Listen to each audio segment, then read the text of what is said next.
Welcome, everyone, to the October 16th, 2018 regular meeting of the Lake Forest City Council.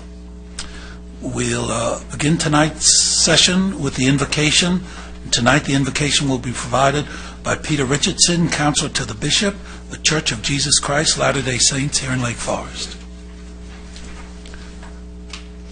Welcome, and thank you for being here. My pleasure. Our Father in heaven, we thank Thee for this opportunity to meet together as a community.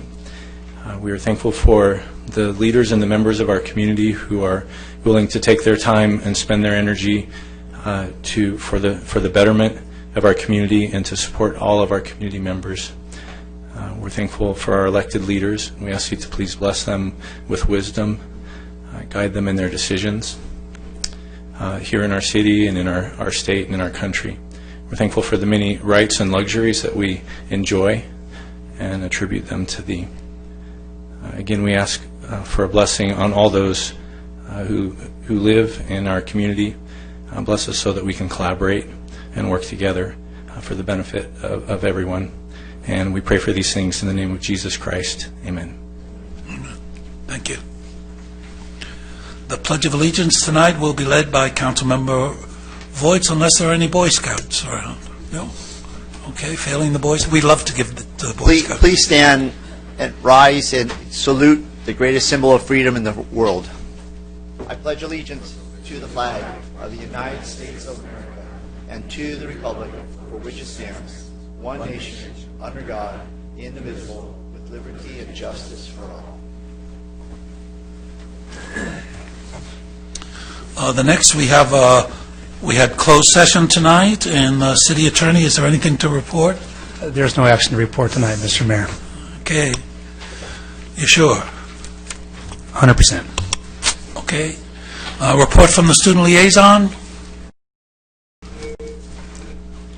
Here he comes. Stefano from El Toro High School. Welcome.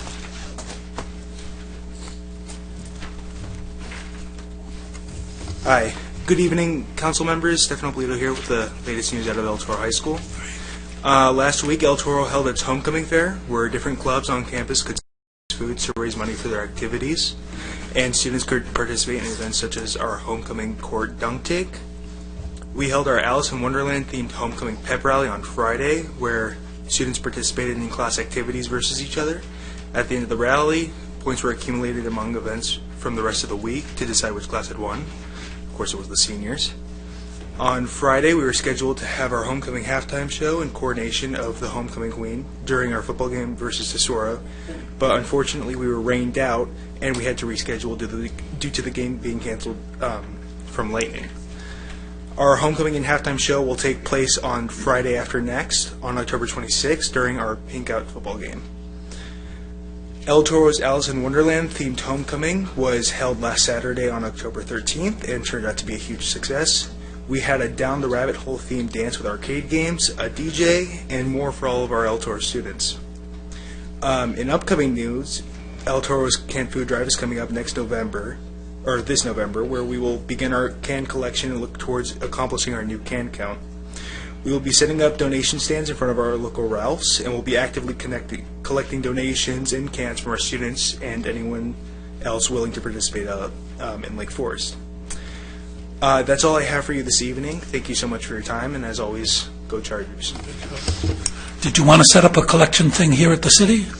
We're still going through exactly what we're going to end up doing. My partner, Aaron Waterman, is going to be the co-captain of the whole can procedures and stuff, but we'll definitely be looking. Think about us. I will. Okay, thank you. We're now going to have a presentation from the Economic Development Department. Do I have a motion to go ahead with the presentation? Move presentation. Okay, I have a second. Do you need us to vote on that? Okay, please vote. Welcome. Thank you. Good evening, Mayor and members of the City Council. So over the past several months, we've been working to implement the Economic Development Action Plan. Tonight, I'm going to provide some brief updates for you, and then we'll recognize the sponsors and winners from the Taste of Lake Forest. So we recently completed a trade area and consumer market analysis. This information basically tells us who the consumers are in Lake Forest and what retail opportunities to focus on as part of our business attraction efforts. We're using this information to directly market to retailers at trade conventions across the country right now. We've also been busy promoting Lake Forest as the natural choice for business through our website, which has received about 6,000 visits since July 1st, and our social media has actually reached about 70,000 individuals since July 1st. A lot of that is due to Shop and Dine, but we've been very popular online and social media. Over the past 3 months, we've assisted about 200 businesses, either in person, on phone, or via email, and had about 182 business owners and entrepreneurs attend our training and development workforce programs. Overall, 47 new businesses have opened in the last 3 months. To ensure that our businesses have had an opportunity to talk to the city and exchange ideas, we've been hosting roundtables to talk about business retention and attraction, the economics of the new retail market, and the general plan update. We continue to host these meetings throughout the year and hope to have more conversations that are enlightening for us and help us do our work to help the businesses. A few weeks ago, you may know the city was invited to attend a business convention put on by the Asian American Business Council of Orange County.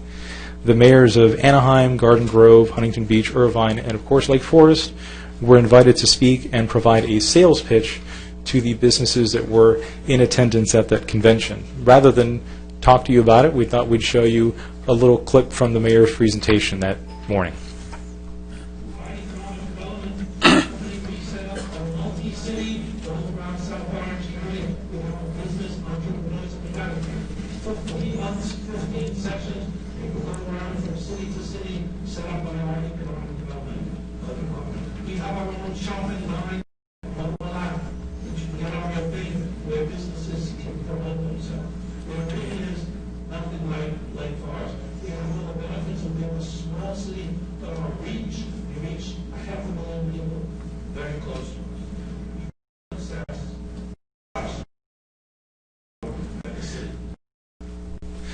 And I'm happy to report that we were actually the only city that had a booth at that event, and we had about 24 businesses that showed up and talked to us, and I've been in contact with them since. So if they decide to open a business in Lake Forest, we'd certainly be happy to help them.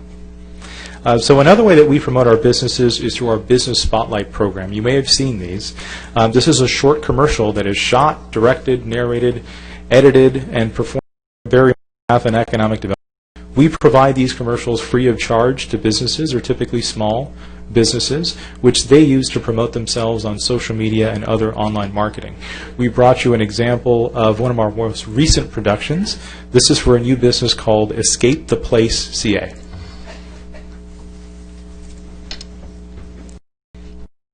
Founded in 2015, the Place CA is one of the premier escape.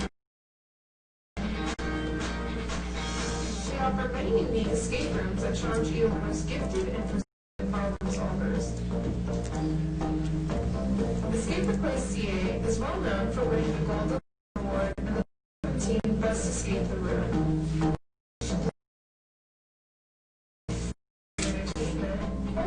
In Target, Escape the Place CA offers a team-building experience unlike any other. Whether you are celebrating a birthday or corporate event, Escape the Place CA can accommodate up to 38 players at a time. Challenge yourself and see how fast you can escape the place.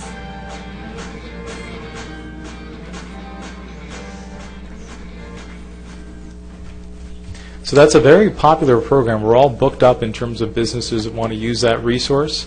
So again, this is produced in-house, and I'd like to give credit to Gerald, one of our interns. He and Zainab actually do all of the work associated with that. They're really talented. It's been a really popular program, and it's a great way for us to help small businesses that can't afford to produce their own commercials so that they can have a way to promote themselves. And lastly, and this is really why we're here, obviously, is to recognize the sponsors and winners from the Taste of Lake Forest, which was an event that we had a couple of weeks ago at a Saturday, big community event. We had a lot of restaurants participating. We had a beer and wine garden. But without further ado, what I'd like to do is introduce my colleague and associate, Adrian Grijalva, who is going to take it on from here and recognize our sponsors and our winners from the Taste. Thank you. Thank you. Good evening, Mayor and members of the City Council. I am Adrian Grijalva from the Economic Development Division, and I am joined this evening by my colleague, Gerald LaMadrid. The month-long celebration of businesses concluded with the 7th Annual Taste of Lake Forest, which took place at the Foothill Ranch Town Center on Saturday, September 29th. The Taste of Lake Forest featured delicious cuisine from 21 Lake Forest restaurants, including Kuka's, Chick-fil-A, and Patch Coffee. It also included an all-new beer and wine garden and motorcycle demonstrations by Kawasaki. Staff created a short recap video of the Taste of Lake Forest. At this time, I'd like to ask the City Council and audience to please direct your attention to the TV screens.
So that recap video was also produced in-house by Gerald and Zainab over the past couple weeks. At this time, I would like to invite the Mayor Pro Tem down to the podium for the remainder of this presentation for photos with the Shop and Dine sponsors and Taste of Lake Forest winners. To begin, I would like to recognize the Lake Forest Chamber of Commerce. The Lake Forest Chamber of Commerce provided support to the city by helping organize the participating businesses as well as the beer and wine garden. The Chamber also staffed and managed the ticket sales for the beer and wine garden, as well as ticket sales for taste tickets. Without the contributions of the all-volunteer Lake Forest Chamber of Commerce staff, the taste would not have been as successful as it was. I'd like to call up the Lake Forest Chamber of Commerce to recognize their efforts for this year.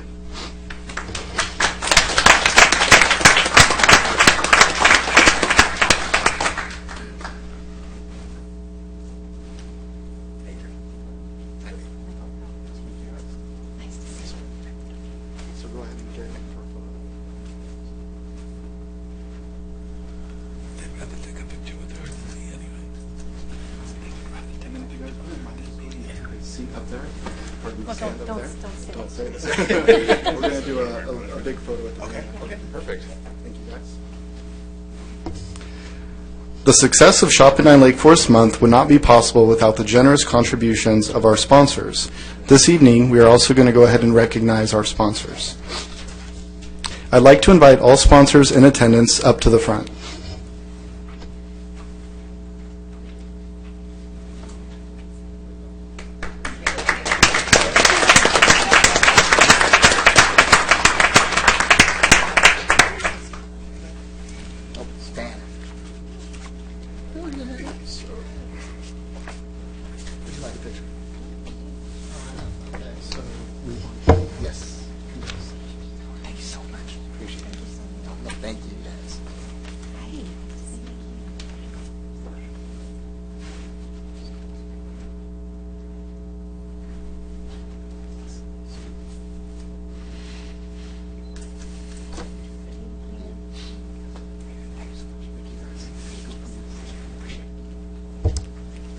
This is Kawasaki.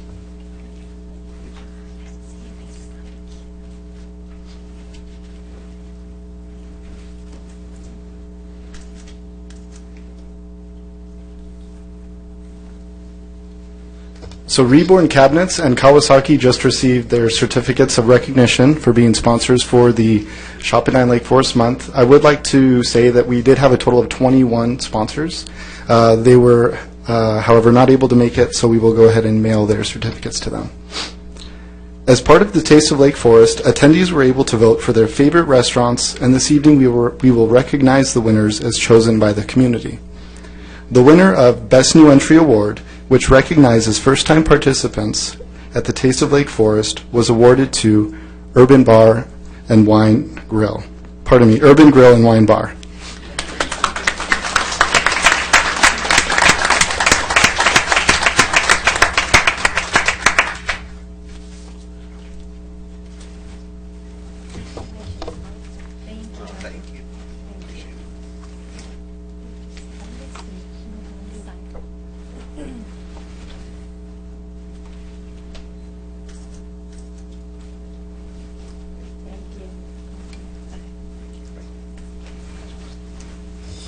And now, the third place winner was Lucille's Smokehouse Barbecue.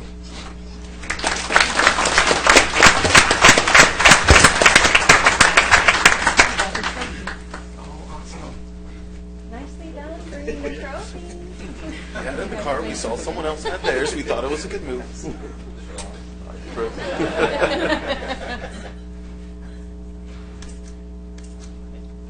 you very much. Appreciate it. Thanks for having me. The second place winner was Mamone Hillside Eatery.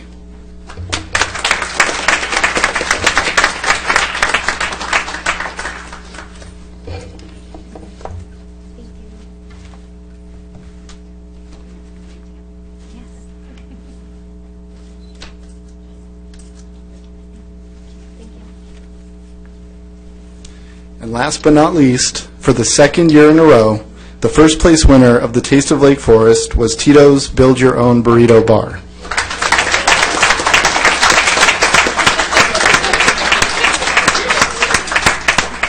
Very proud. Thank you. Congratulations. Thank you very much. All right, so I'm going to showcase how. I'll hold this and then you can hold your plate. Okay.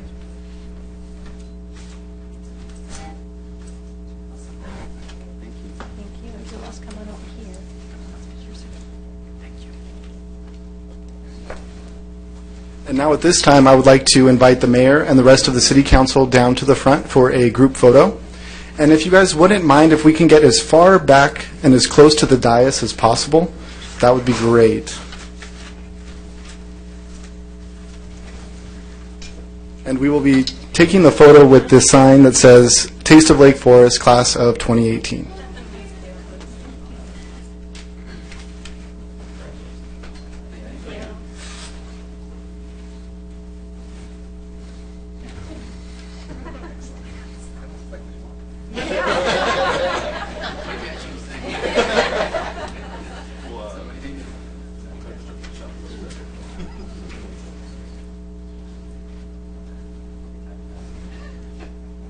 All right, ready? 3, 2. Awesome. Thank you. Okay, thank you guys so much. Congratulations to our winners, and a big thank you to our sponsors.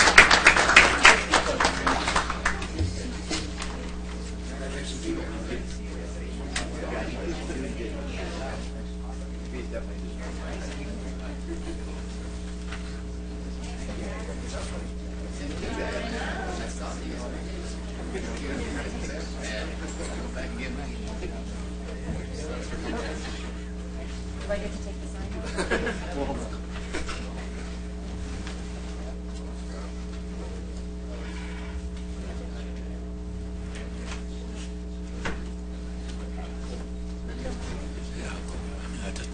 I can't stand.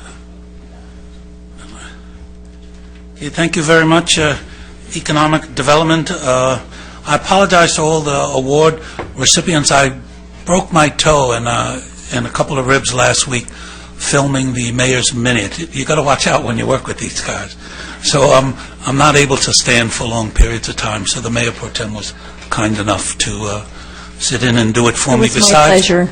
Yeah, besides which, I'd rather take a picture with her than with me anyway, so thank you very much.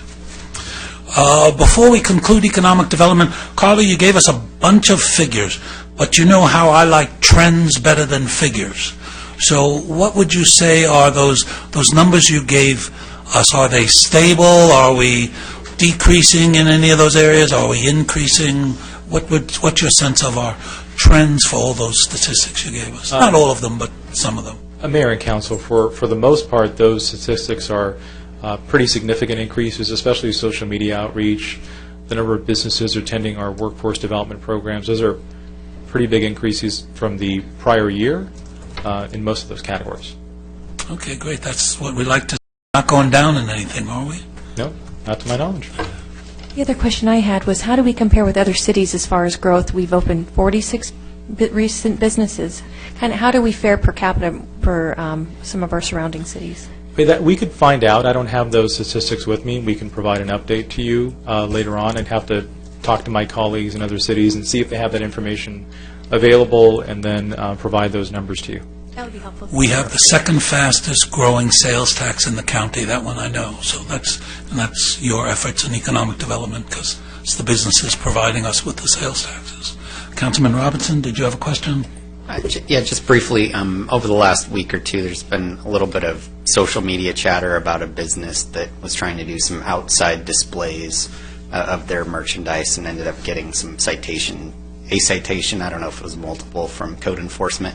Can you just explain a little bit about that promotion plan, how that all works, and how well we're communicating that with small businesses in Lake Forest? I'd appreciate that. Sure, of course. Now, through the code, we have a temporary outdoor promotion permit for businesses that want to have temporary outdoor displays. It's a very easy process. It's a permit that's issued over the counter through planning. It really doesn't take very long to do. So if there are any businesses that are interested in having a temporary outdoor display, they're welcome to contact planning or economic development. We also maintain those forms on our website as well as the city's website to make it as easy as possible, but definitely would encourage any business that's interested in a special event or a temporary outdoor promotion to contact the city and get those permits ahead of time. And just a follow-up question, do we have some businesses that have exceeded whatever the maximum number is, or would this potentially just have been a business that wasn't familiar with the process? Potentially. I'm not really familiar with that case specifically, but there is a limit on the number of days that you can have a temporary outdoor promotion. I believe you can do those consecutively as well if you have a longer promotion for the business on a seasonal basis, but we can look into that. Great, I appreciate it. I know that we spent a fair amount of time a couple of years ago going through that and adjusting the days and things like that. If there's still some issues that need to be addressed, I'm sure we all would be happy to do that. We want to be seen as a business-friendly community, and I really believe we are, but there are always some issues that pop up, and so I think if they need to be addressed, we'd be interested in doing that. At least I would. And but at the same time, recognizing that you got to have some limitation to what's going on if it's not that person's property. If it's their property, it's a different story. But I'm going on a tangent here. So thank you very much, Mr. Mayor. I appreciate the time. Okay, Colonel Cagley? Are there charges for these temporary permits, or is it just across the counter, ask for permission? It's a very nominal fee. I believe in some instances we've waived fees for some period of time, but it's a very nominal, low cost for businesses. Anybody else? I know Carlo just did yeoman's work getting 80,000 square feet of new retail in town center, and that was a great job on your behalf in your department. Are you free yet to tell us about the changes coming to Hunter Court, or that's too soon? That's too soon right now, but we should have some updates in the near future. We have more big changes coming, so thank you. Thank you. Okay, thanks. Okay, public comments. We've reached the public.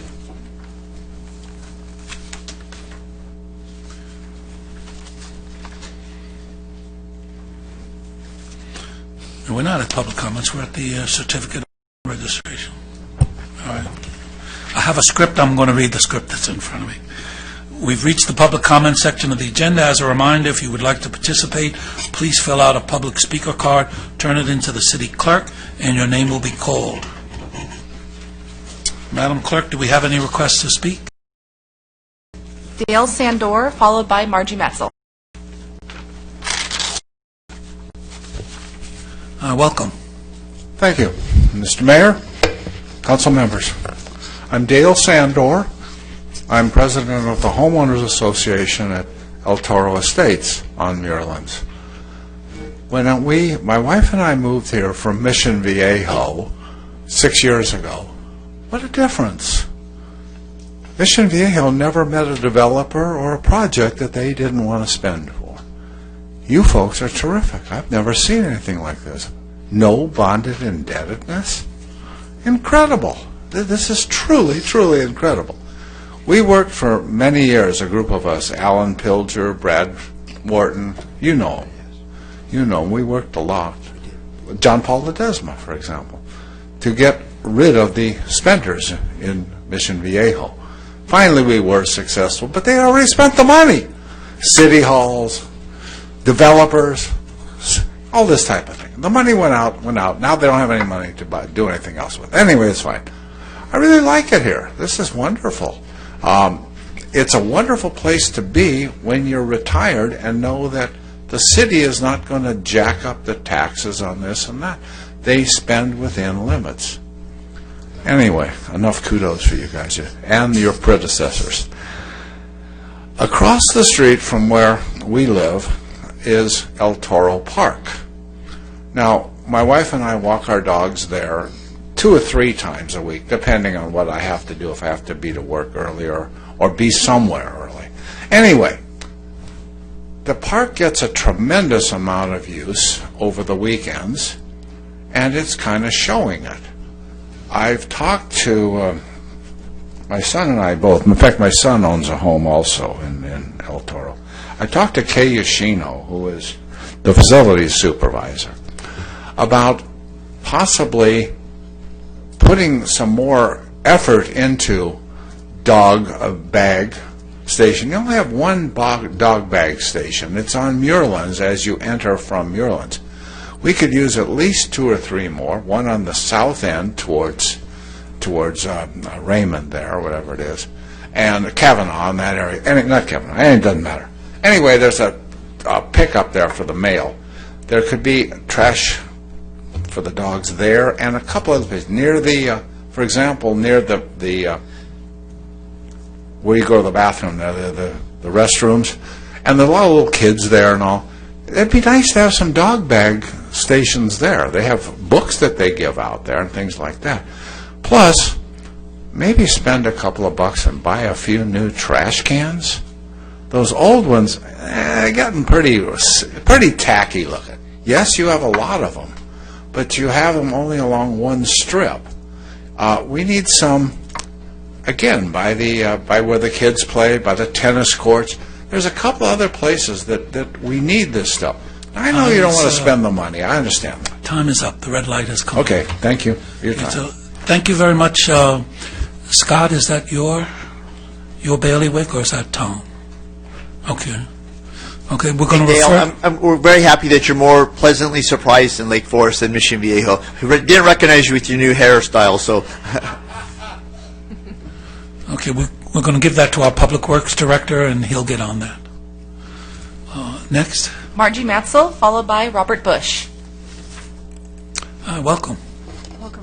Good evening, Mayor Gardner, Mayor Pro Tem Basil, Councilmember Robinson, Voights, and Cagley. Had some mixed feelings about speaking on this because I usually don't like to speak about something that I'm thanking the city for or something to do that's on the agenda, but I feel it needs to be said. I've been working on campaigns since 2002 when I met the late former Mayor Richard Dixon. I was honored to work on the 2004 and 2008 campaign for Mark Teddemer, and current candidate this year for City Council. Those campaigns were conducted with dignity and with fairness. Of late, I'm not saying that last 2 elections. The neighborhood I live in, one day there's signs for Nikki, who's in my district. I have to name her name. The next day they're gone. Same thing for Teddemer signs. They're there and then they're gone. Driving around the town, I see this. So basically what I want to say is you can run a clean campaign. I've worked on, as I mentioned, Dixon and Teddemer. So please let's bring integrity and honor back to campaigning. Post your signs is fair and right. Taking your opponent's signs is dishonorable and wrong and not the right way to win an election. Thank you. Thank you. Next. Robert Bush, followed by Randy Johnson.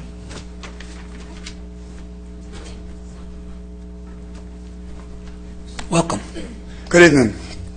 I'm here this evening to defend my father, John Bush. 2 weeks ago, I was shocked to hear a verbal transcript of somebody who came into the city council meeting and decided to spend 3 minutes of their time sharing with Lake Forest some false information.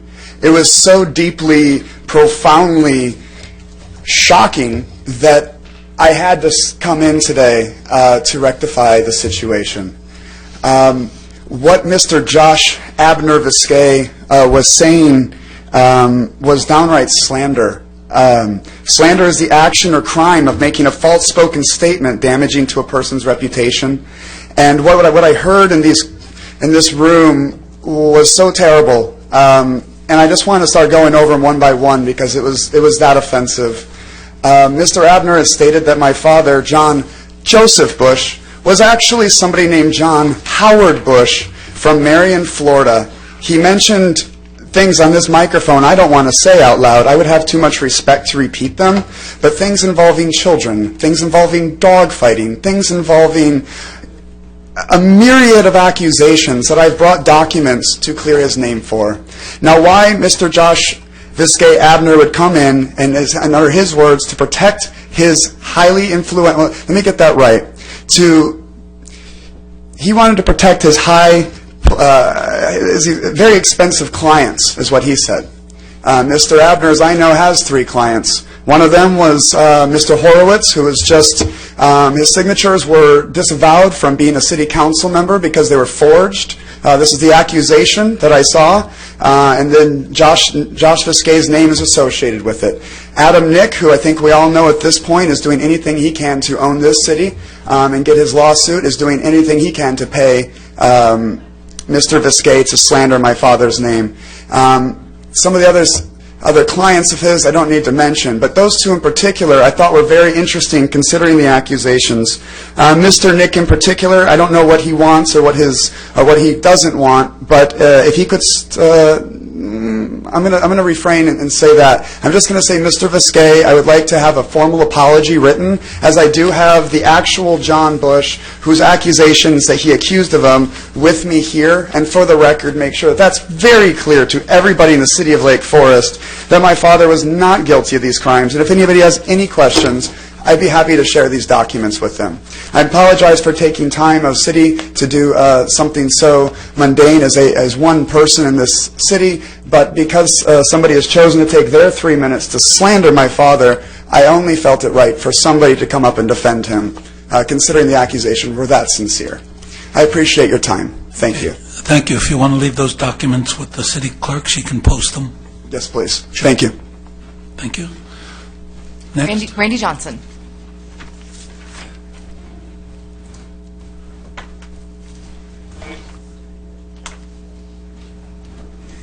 Welcome. Well, good evening, Council. Randy Johnson reporting from my civic duty. I submitted a written statement to you. It's online, so anybody can read it tomorrow. Also, everybody has received a copy of this general election voters guide. This is what I want to speak to today, particularly about Measure R, which will have to do with the voters deciding whether we want to go back to at-large elections or stick with district elections. Now, most of the voters in Lake Forest, of course, have no idea what's going on here. Okay, they're going to get their voters guide, and they're going to believe whatever in it, like most voters do, and that's where they get their information.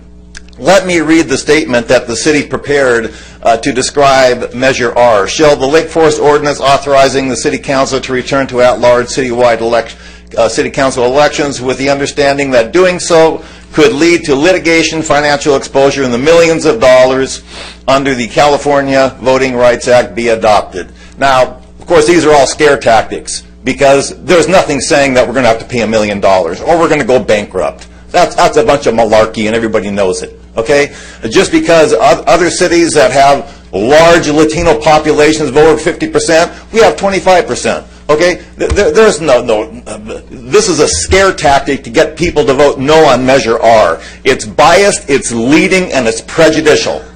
And it should never be in a voter's guide. You folks are leading the voters to vote in a particular way. That's wrong. Okay. Now, let me give you some examples here of what's in the voter's guide. Nowhere in the voter's guide does it clearly spell out that the voters, that a defeat of Measure R would result in the loss of 4 of 5 of their council votes, while the council maintains all their 100% voting power over the residents. Nowhere in the voter's guide does it inform the voters that a professional demographer hired by the city concluded through mathematical and scientific analysis that based upon data from previous elections, Lake Forest is not a racially polarized voting community, which is the basis behind the CVRA law. That is an integral part of the argument and was totally omitted in both the city's impartial analysis and the ballot arguments. That borders on dishonesty. I argued against Mayor Gardner's argument against the Measure R on August 21st. Anybody can read that at the council meeting. Anybody can read that. Nobody contacted me about that. Said, Mr. Johnson, your concerns are legitimate. Nobody ever called me, okay? He had false or misleading statements in his argument. Nobody called him out. It was allowed to go to the voters of registrar, and all these people now will be fooled out there and will vote against Measure R. I expect it to be defeated because this is misleading, and you have misled the voters because you haven't provided them with all the information they need to make intelligent decisions. And that's on you, all 5 of you. Time's up. Anyone else? Nothing from the public. Facebook? Good evening, Mayor. We do have one. Welcome, Facebook. Heiko Peschel, comment for council. When can code enforcement do something about people holding signs for the new developments in Portola Hills? They are on various intersections in Foothill Ranch and Portola Hills every weekend. Okay. Gail, is that your province? Okay. Can you make a brief response? Yes, Mayor and council members. We have code enforcement officers who work on the weekend, and we'll let that be known, and they can look for that. Okay, thank you. And thank you, Heiko, for being at the Coffee for a Cop.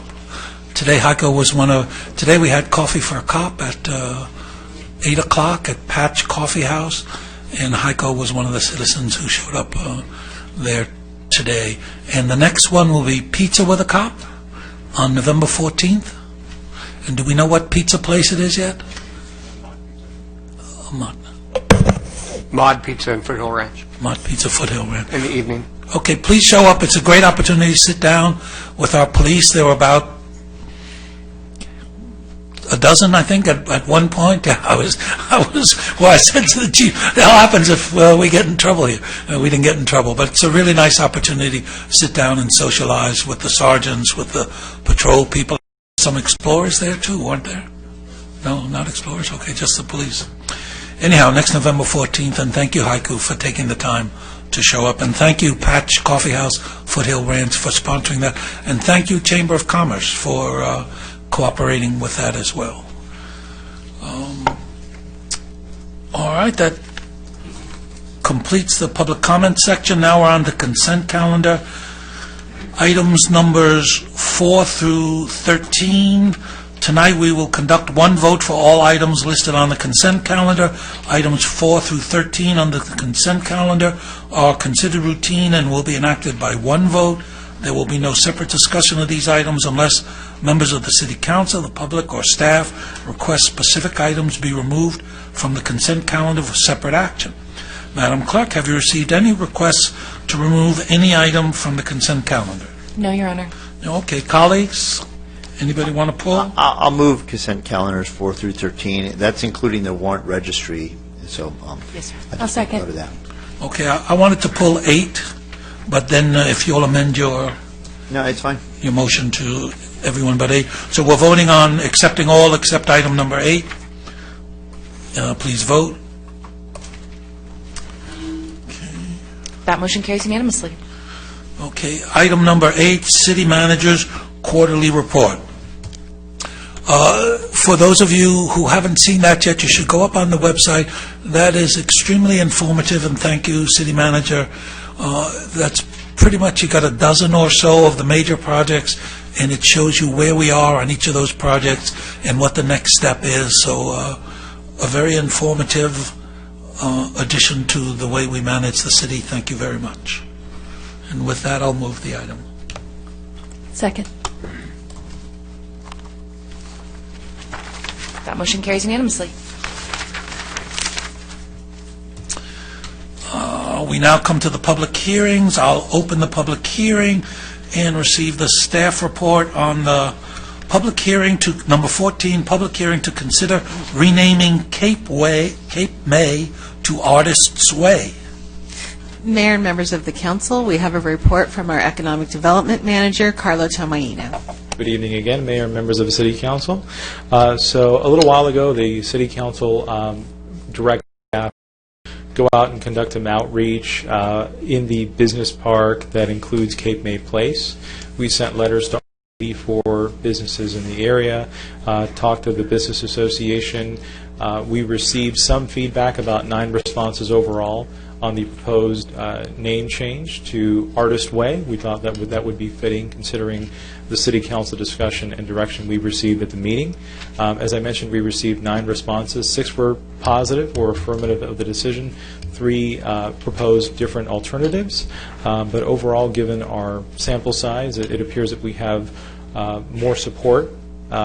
Overall, there was 1 business that did report some potential hardships related to updating websites and some other materials for the business. So in the staff report, we recommended delaying this change officially until January 1st of next year to allow for additional time for that business. But otherwise, it's at the council's discretion to consider this action and change the name if so desired. Based on the council's approval this evening, Public Works would take action next year to replace the signs. And that is all for me. Thank you. And just for everyone's information, there's actually nobody who has an address, Cape May. That's correct, Mayor. There are no businesses addressed on Cape May Place. Okay, do we have any comments from the public? No, Your Honor. Colleagues? Well, then I'll take a motion to accept the report. I'll make a motion. I'll second that, but close public hearing. Do you want to do each one by itself? Yes. Okay, so you want me to close this? Yes. All right. Then we'll close the public hearing on item 14, and Colonel Cagley's making a motion. Councilman Voigt's seconding it. Please vote.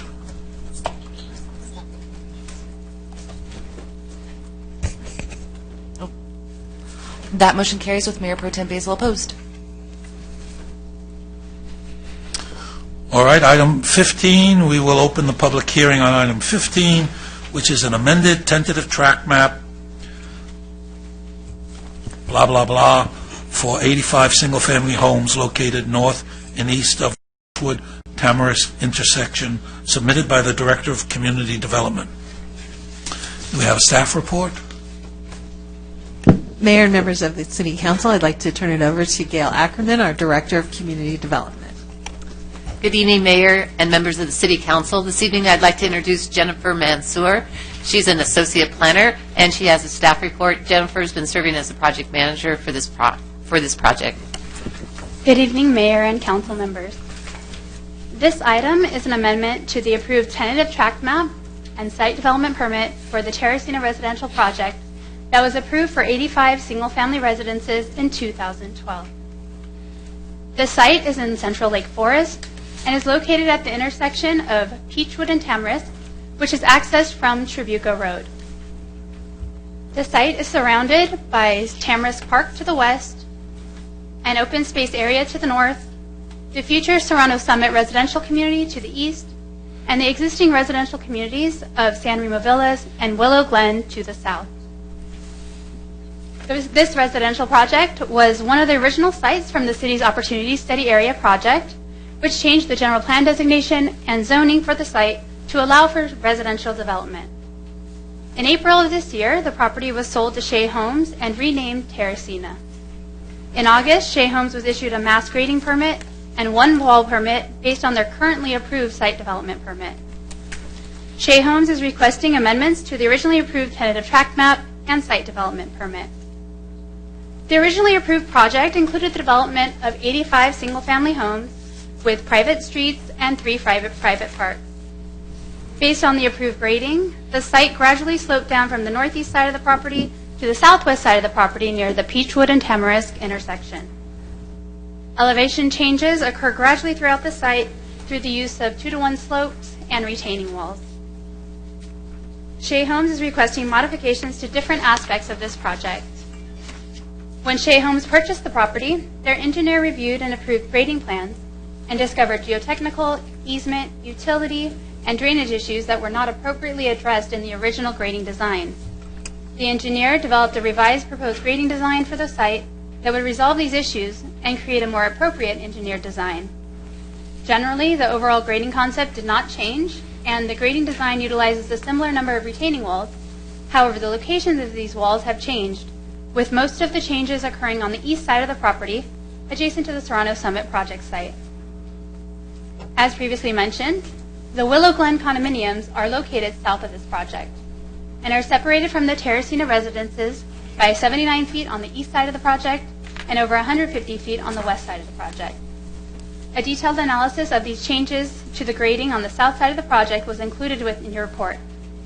Generally, due to the separation of the units and the existing grade differences of the two sites, the changes to the Terracina pad elevations on the south side of the property will not significantly impact the appearance or massing of the proposed Terracina residences as viewed from the Willow Glen condominiums.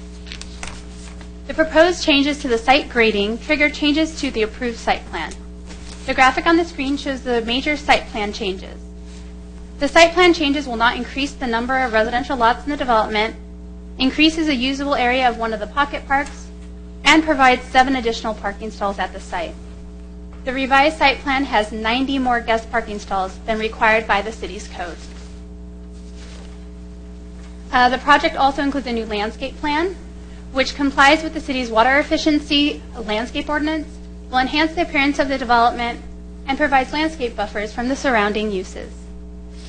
The revised plans also included new floor plans and architecture for the project, and some examples of the proposed architecture is shown on the screen. All the proposed home designs are visually appealing and are architecturally compatible. This project, with all the proposed modifications, is in compliance with the city's general plan, the city zoning code, the subdivision code, and the city's retaining wall design guidelines.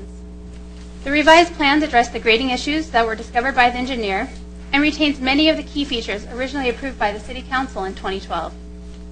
The Planning Commission reviewed this item at a public hearing at their September 13th meeting and recommended the City Council approve the project. Included with your packet are 2 draft resolutions, one for the amended tentative tract map and one for the revised site development permit. These resolutions include appropriate conditions of approval for the project, including conditions that were added by the Planning Commission. A representative from Shea Homes is in the audience tonight, and Gail or I would be happy to answer any questions you might have. Thank you.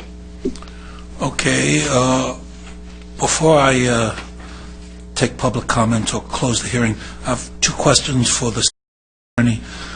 Is there anything here, because this is now an old plan, approved many years ago, is there anything in this plan which suggests we should be doing a new EIR in order to look at the impacts of any of these changes in the plan?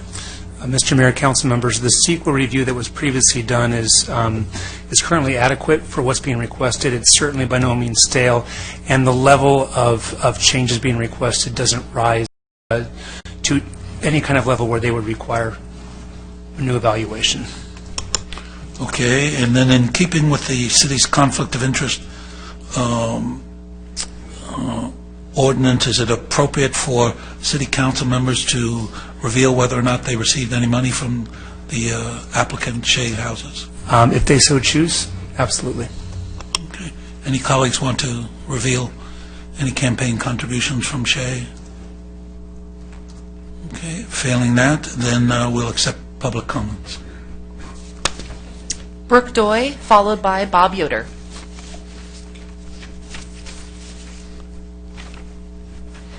Welcome. Good evening, Mayor, council members. I'm Brooke Doy with Shea Homes, currently live in the city of Lake Forest. Just want to thank you for taking the time to review our application, and thank you to Jennifer for preparing very detailed staff report, especially at our Planning Commission meeting. Shea Homes is very excited to be building in the city of Lake Forest. As you know, Baker Ranch was a great success, and it's winding down, so this is a great opportunity to build more homes in the city. So when we purchased the site earlier this year, we saw the need to modify the site due to the issues and constraints that Jennifer discussed. But we also saw ways to improve the plan. We were able to reduce the retaining walls from what was currently being processed through the city by the original owner, and we were able to work with Lennar to reduce the retaining wall between their site and our site rather significantly. We increased the size of a majority of the lots so it would be more livable for the future homeowners. We improved the orientation of these lots. And lastly, we updated the floor plans and elevations to better meet the current market demands. We hope you agree that these changes make for a better site plan and architecture. And then real quickly, I just wanted to touch on the communication we've had with the adjacent neighbors. Prior, or about the start of grading, we sent them a letter to everyone within 300 feet, which is approximately 150 people, letting them know what we were doing, and I provided my contact information. And then last week, we held a community outreach meeting, and the invitation to that went out to the same roughly 150 people that lived in the 300-foot radius. And we had about 15 to 20 people attend that meeting. And so with that, I'm really just here for any questions you have. And that's it. What was the feedback from the residents that attended that meeting? I'd say a lot of them just wanted more information on the site plan. And then on really what the changes we were doing. A lot expressed concern just about more so the original 2012 approval, not so much the modifications. They were interested in the changes. And we had a few expressed comments on traffic that we were able to address as well. When you said you addressed the traffic issue, what was your response to them? That a traffic study had been done previously to accommodate the 85 additional homes. Yeah, we do have, you may not be aware of this, we did have some correspondence recently about problems at the end of Peachwood. I think you got a copy. I'm very familiar. I used to live off that street, so I know firsthand how difficult it is getting in and out of Peachwood onto Tribuco. Yeah, and I believe that's been referred to the Parking and Traffic Commission, but and again, that city attorney can correct me. I think to some extent, we're bound by the original traffic analysis, the original guidelines, so that we're not discussing traffic, although there are problems. There are problems there right now. It's nothing you're creating, and we are trying to deal with them separately through the commission. Do we have any idea what the time frame would be for the commission to evaluate that intersection at Peachwood and Tribuco? I don't think there's anybody here from the commission. Are you able to talk on that at all? No. Okay. No, I just think, I know it has been referred to them, and they're very busy, but they'll get on that, I'm sure, in the near future. Any other questions about the proposed changes here before us? Obviously, retaining walls can be an eyesore, so I like the idea that you've actually lessened the height of the retaining walls on the back side, adjacent to Lennar Homes, correct? Correct. Now, on the other side, on the west side of your guys' property, overlooking the condos, right, is the Willow Glen condos. Are you above grade on them, so you're actually not going to impede anything on them because your grade is higher up? Correct, we're higher. And you're looking down at their parking lots majorly. Correct. Yeah, I think it's good. I like the idea because of all of South Orange County, these properties here have the best view looking up at Catalina Island and out at the ocean. So it's going to be fantastic lots, fantastic new places for people to live. And so I'm in support of the project, and I'll make a motion that we accept. Well, no, we're still at the public comment. She was talking to us on public comment, so we may have... I thought you asked that already. Okay. So. No, we may have some more public comments. Bob Yoder. Okay, so thank you. As soon as we finish with the public comments. I don't want to interrupt a motion. I know, it was going your way, but... I'll take off. Well, congrats on being debt-free, Mayor and Council. I just wanted to reiterate what Brooke said. We're really happy to have this opportunity. We're proud of how Baker Ranch is maturing, and we're happy to have another opportunity in the city. I just wanted to commend, too, our engineer and Brooke for optimizing this plan. There are some nuanced and technical improvements, but it is going to be a much more livable plan, so we're really proud of the work that they've done on it. So we're here to answer any questions, and thank you for your time. Okay. Well, while you're there, some of the improvements on the houses, your side entrance are no longer here. You have all front entrances? Well, there were a couple of lots. It's kind of hard to see on that comparison, but there were a couple of lots that were, side on the street, and so we were able to, in the reconfiguration, we corrected those so they're all front-load driveways, so you see front architecture. Our size of the homes is very similar, but the style we've updated and the floor plans we've updated. They were just done, 8-9 years ago. So. Well, I'm glad you did such beautiful homes in the Baker Ranch community, because those that my cousin actually bought a Shea home property in Baker Ranch and loves it. So. Thank you for doing a great job. Good to hear. Looking forward to these beautiful homes. Okay, thank you. Do we have any more comments? Not from the public, Your Honor. About Facebook? No, sir. No. Let me just add to what Colonel Kelly? Yeah, a question. Since parking is such a huge issue in this city, is there going to be street parking for you? You've got 90 parking spaces in the lot. That's one per unit, basically. And they each will have 2 parking spaces in their driveways without being stacked parking. So each driveway will have 2 spots on the driveway and then 2 in the garage. And then there was an additional, the 90 was in excess of what the city code required of street parking. Right. It's okay. Thank you. Just wanted to know. Okay, thank you. And I also wanted to thank you, Mr. Yoder, for taking the extra time rather than just taking the plans that were and just updating them and trying to make them more contemporary. We appreciate that for the sake of the people who'll be moving in there. So with that, I'll close the public hearing, and does the City Council have any comments or questions? I'll make a motion that we approve, and I'm looking forward to another beautiful product from Shea Homes up there, because it's going to be a nice view. All we need is the motion. I made the motion. Second? Second. Okay, vote please.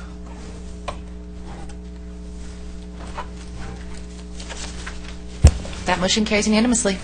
Okay, congratulations.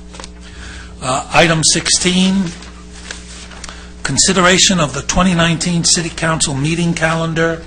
I will now open the public hearing and receive the staff report. This one's not a public hearing. This is a discussion item. Ah, yes, okay.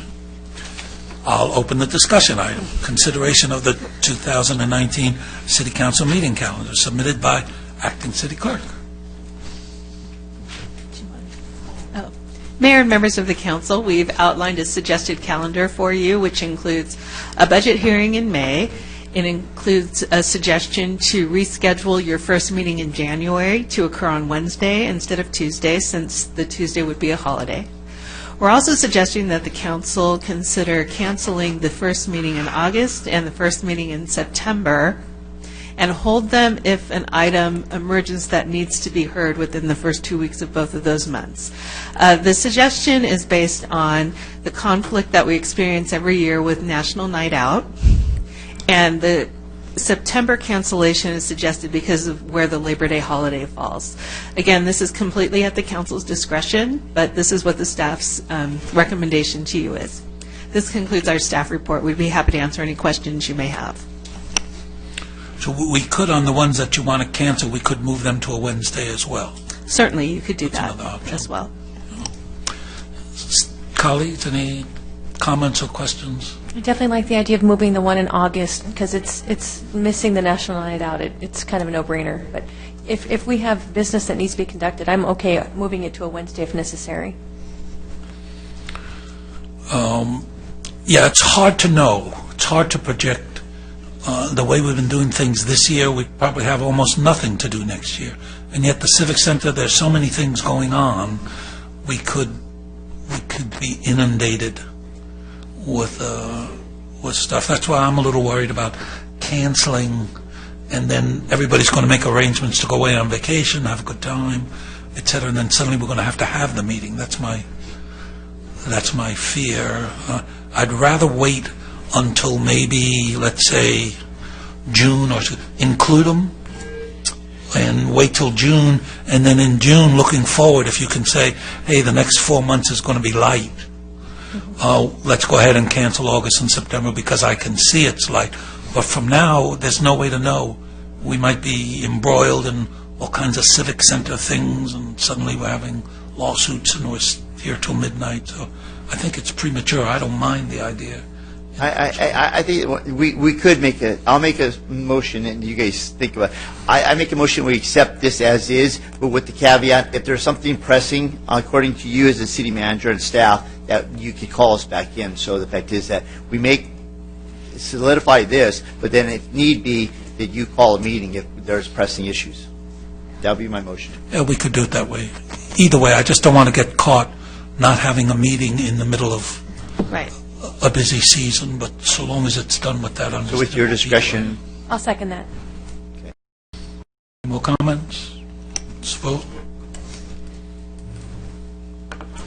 That motion carries with Councilmember Cagley abstained. Okay, legislative and regulatory matters. City manager? Mayor and members of the council, I'd like to introduce our assistant to the city manager, Louis LaCasella. Thank you. Good evening, Mayor, members of City Council. As you know, this year's legislative session concluded on August 1st, and Governor Brown had until September 30th to sign or veto the bills that were on his desk. So Tony Cardinals, Public Affairs Regional Manager for the Orange County Division of League California Cities, will provide the City Council with a presentation this evening detailing the results of the most recent legislative session and also review the statewide ballot measures that are being considered in the coming weeks. So with that, we'll turn it over to Tony. Thank you. 2 weeks in a row, huh? 2 weeks in a row, Mayor Gardner. Welcome back. Haven't seen him for 2 years. Suddenly you're here every time. Welcome. Thanks for having me. Tony with the League of Cities to provide you a legislative update. But before I do, congratulations once again for being debt-free. Thank you for coming and sharing it with us. Of course. Thank you for having me.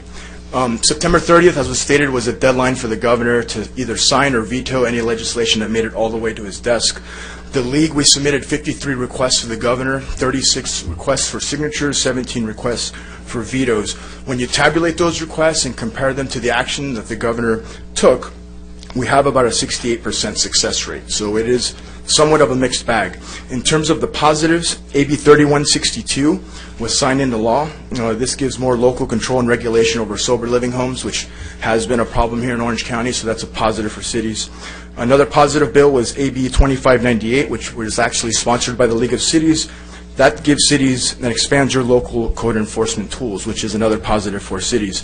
In terms of the negatives are really focused around your local land use authority, and I should say the erosion of that local land use authority. All in the capital agree, both parties agree that there is a housing crisis, whether it's an affordable housing crisis or workforce housing crisis. They all agree that there's a crisis. But cities more and more are being blamed for that crisis. That's what my lobbyists tell me. Cities are more and more being inappropriately blamed for that crisis. Cities don't build houses, as we know, the private sector does. And that philosophy is manifesting itself in terms of the legislation that's being signed into law. Two bills, AB 1771 and SB 828, these bills are a package. They essentially change the RENA allocation process at the COG level. RENA is being utilized more and more as a building mandate, basically a mandate to build rather than a tool. And it's being manifested in these bills. AB 2923, this is a bill that gives local land use authority to the Bay Area Rapid Transportation System. So that transportation agency is the first transportation agency in the state to receive these local authorities. The League, we took an opposed position on that bill when it was introduced because we believe it sets a precedent. It's kind of like OCTA getting land use authority over all the property that it has. So BART is now going to be making decisions on density, zoning, parking. Where does it end? Will that be the only transportation agency, or will there be others? I sit on the COG, Orange County Council of Governments Board of Directors. We just received an update from SCAG regarding their regional transportation plan. There are significant challenges reaching that 19% RENA allocation number. The question now is, what happens now? Now that these bills have been signed into law, what happens now at the local level? Governor Jerry Brown, for all the flaws that he has, he does have experience. And that experience allowed him to restrain himself when others wanted him to go farther. Mr. Gavin Newsom does not have that experience. He doesn't have that restraint. And his housing policy is ultra-progressive. If Mr. Newsom becomes our governor, cities are going to have to lock arms stronger, more and more, to really fight back and to retain some of that local control that's being eroded. I can promise you there are well-organized groups at the Capitol that are continuing to advocate for your local to erode your local land use authority. So remain engaged, remain ready. I believe we've only seen the tip of the iceberg when it comes to a local land use authority. The rest of that iceberg will manifest itself next year. In terms of a brief federal update, SB 649 was a bill that was sponsored by the wireless industry. It would have eroded your local authority on the time, place, and manner of small cell wireless boxes. The league was a part of a coalition that opposed that bill, and it was ultimately vetoed by the governor, which was good. However, the wireless industry did make a play at the federal level, and they essentially got their way. On September 26th, the Federal Communications Commission, on a 4-0 vote, made a declaratory ruling that essentially does what SB 649 would have done. We were opposed to that bill at the federal level, as was the National League of Cities, but it unfortunately went through. It goes into effect 90 days after the vote. I do know the National League of Cities is exploring all options, including litigation. I do have a legislative report here that I will provide to you. It includes all 53 requests that we made to the governor, and it compares those requests to the actions that were taken. It also includes an update on the small cell wireless bill that I just provided, and it includes a one-page summary of 4 ballot measures that will impact local government, and they'll be before the voters in November. I do want to report that November 13th, the League is going to be hosting a legislative webinar. It's a 2-hour webinar. It's open to staff and to elected officials. It's 2 hours. All our lobbyists are going to be on there and provide an update on all the bills that were signed into law. That's November the 13th. Also, December 7th, the Orange County Division is having its next general membership meeting, and invite you all to attend. And I'll just end with this. The more engaged the city is at the staff level, at the elected level, the more benefits it'll get from the League. Certainly, I would request you all to remain engaged as you have been. Thank the city. If you do write letters of legislation and positions, that really helps. Thank you very much.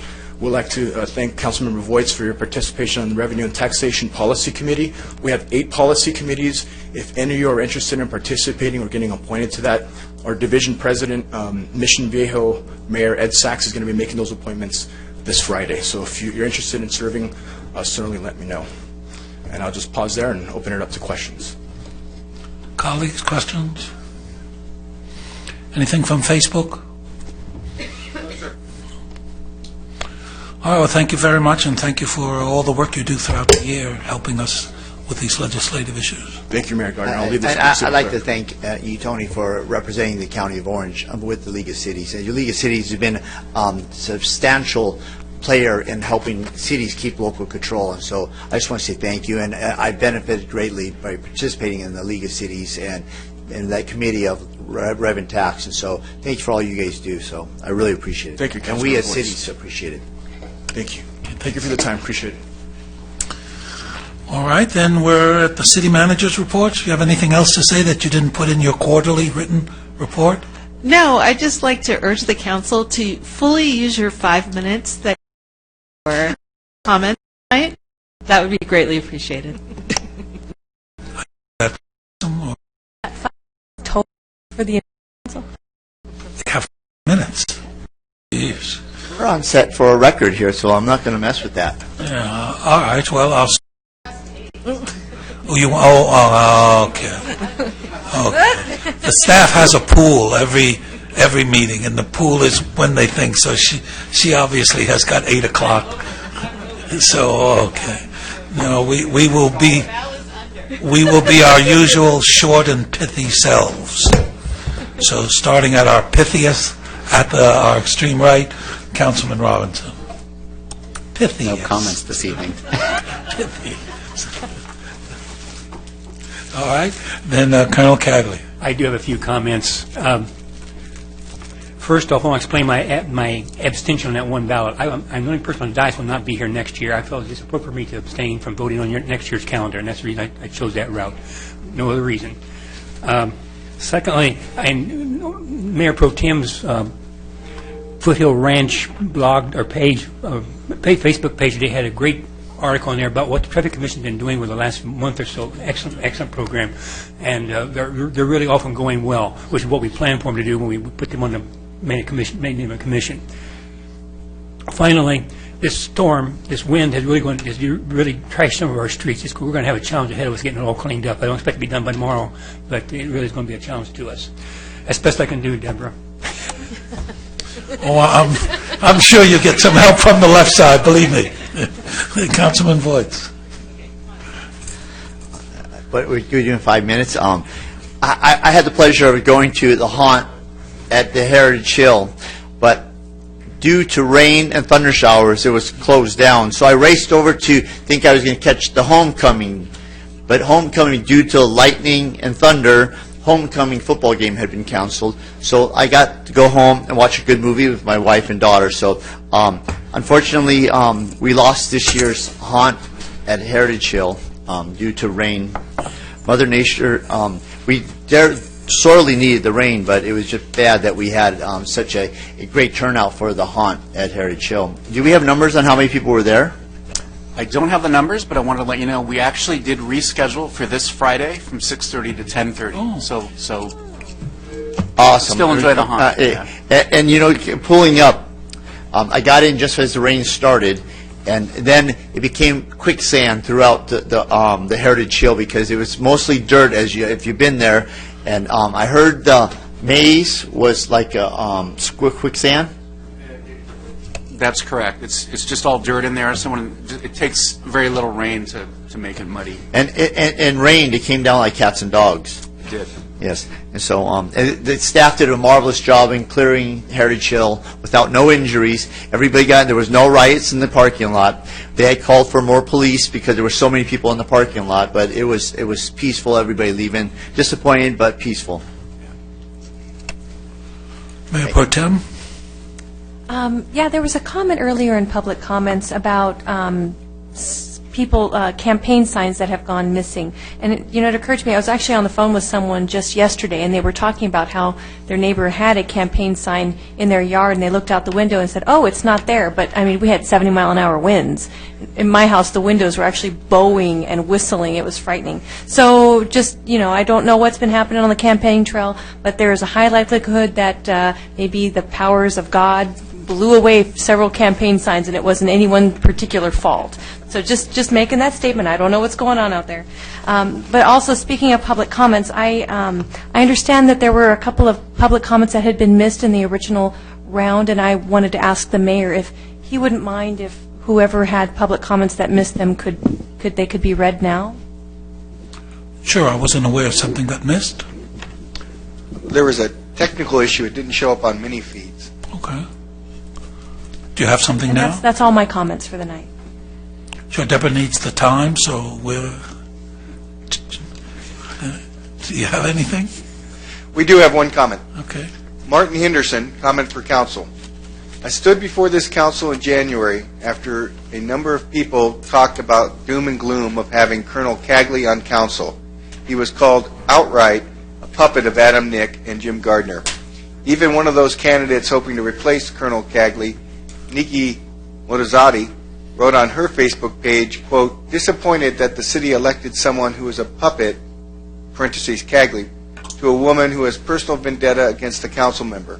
My, what a tangled mess. Electing an 80-year-old who has yet to say what he will do for our city is quite the story, exclamation point. Talk about establishment politics at its peak. Wow, close comment. Close quotes. And people derided me from the back of the room. I talked about how fortunate we were to have you. I have been proven right. Despite anti-Cagley sentiment propagated by ignorance, Colonel Cagley, who was endorsed by both Mayor Gardner and Council Basile provided the clearly independent voice that recall supporters wanted and residents deserved from their elected officials. There was no more majority control. Finally, Lake Forest had a council that had 3 members who weren't slaves to developers and city vendors, who would judge initiatives on their merit, and who did so admirably for the last 10 months. I have asked a number of times in my writings, what price do you place on good government? The recall was worth every dime. The recall cost $418,000, but the city saved $1 million by paying off the Alton Parkway bond, a decision the previous council might not have made because they missed such opportunities previously. The night Colonel Cagley was sworn in, Councilman Robinson announced he had regretted decisions he had made during his previous 4 years. Colonel Cagley, you changed the landscape. I hope at the conclusion of my comments, Mr. Robinson will confirm you were no puppet. Colonel Cagley, you are a credit to the people who supported you. You proved yourself over and over on Tuesday nights despite the adversity affecting your family, adversity that no one should have to go through. I thank you for your service both to our country and our city. Likewise, this may be the final meeting for Mayor Gardner, who for 4 years has shed light on city government and accountability and provided inside access that would be the envy of residents elsewhere. Everyone says they want to hold politicians accountable, but you have actually done so.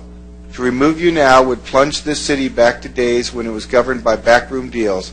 That's why Adam Nix sued the city.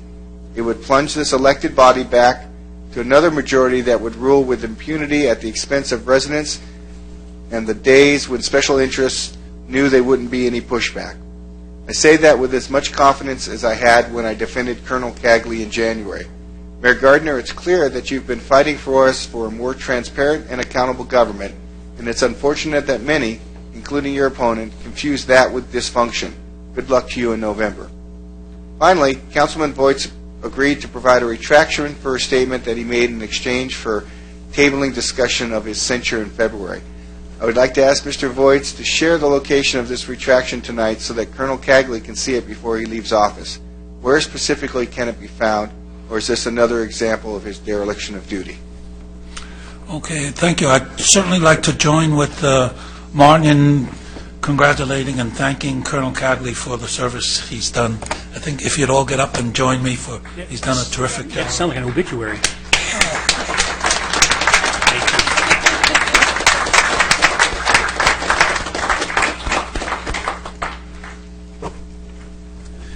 I think Deborah wrote that and phoned it in. That was the longest Facebook that we ever had in the history. All right, a couple of things. Number one, the autumn harvest was terrific. In fact, everybody seems to know it was terrific. We had, 4,000 people there? It was full, and they couldn't admit people until people had to leave in order to admit that. So I'm going to suggest we watch that for next year. If that continues, maybe it becomes a 2-day event like we did with Dino Days. I don't want to jump ahead. I wouldn't recommend that now, but something to watch. It could be done 2 days if we're going to get that many people. But it was marvelous as it always is. Thank your staff for doing a great job. Later this week, I'm going to meet with the South Orange County Association of Mayors. We're going to be talking about homelessness. And among other things, I know homelessness is a concern to people in the city.